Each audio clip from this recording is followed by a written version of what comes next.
On Sunday, we're going to hear about Jesus feeding the 5,000 from John chapter 6. So we'll read verses 1 through 15 in John chapter 6. But the whole chapter really all goes together. And what I'd like to encourage you today to do is to read all 71 verses of this chapter. It's a beautiful chapter, John chapter 6. And there's a lot that goes in there, and it's all connected. On Sunday, we'll focus on those first 15 verses where Jesus feeds the 5,000. But that night, Jesus was separate from his disciples and went off on his own, and they were on a boat, and Jesus walked on the water. It's an amazing account there.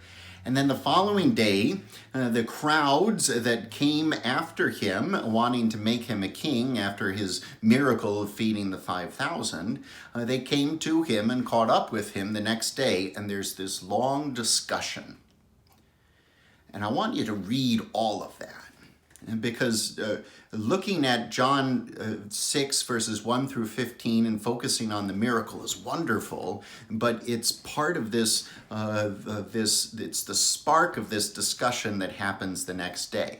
And the two really go together with Jesus walking on the water sandwiched in between there.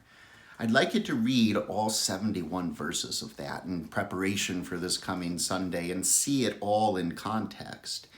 And I want you to consider a question. So after Jesus feeds the 5,000, you can imagine he was pretty popular. But by the end of the next day, there wasn't thousands of people following him. In fact, thousands of people turned away and were done with him. And we're left with just the disciples. So consider this question. With having in mind this great miracle that Jesus had done the day before, what made thousands of people turn their back on Jesus? And a follow-up question, would you turn your back on Jesus for the same reason? Our sinful nature, of course, would. And we need to be aware of that. But what made these people turn their back on Jesus, and what might tempt you to turn your back on Jesus and have nothing to do with him anymore?